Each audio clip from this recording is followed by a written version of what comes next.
I've spoken about this before recently, and I'm going to keep saying this as long as I have to. What is happening in our state is atrocious, immoral, and outrageous. We have a legislature which is now saying to 100,000 workers, you're going to be forced off the job because there's a state budget deficit.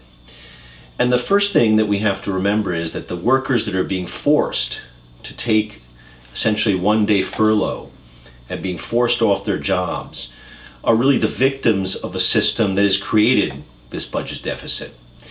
Rather than ask the top 1%, the top 5% of the taxpayers in our state, rather than ask them to pay a little bit more in taxes, in their fair share to our state, to make sure that we have the services, the roads, and all the things that make for a good society, the government, the spineless legislators who depend on the elite for their contributions, for their campaigns, they're taking it out on the workers, and that's wrong.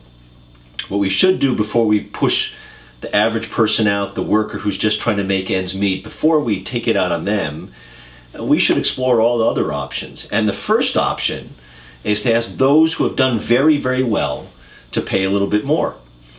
And the second point is, let's remember that this crisis we're facing was created by the very people who now are sitting back and watching the average worker lose their jobs. The crisis was created by the greedy people on Wall Street, the bankers, the financial sector, the top 1% who are getting away with earning tons of money in pay and benefits and bonuses, while the average person is just trying to make ends meet.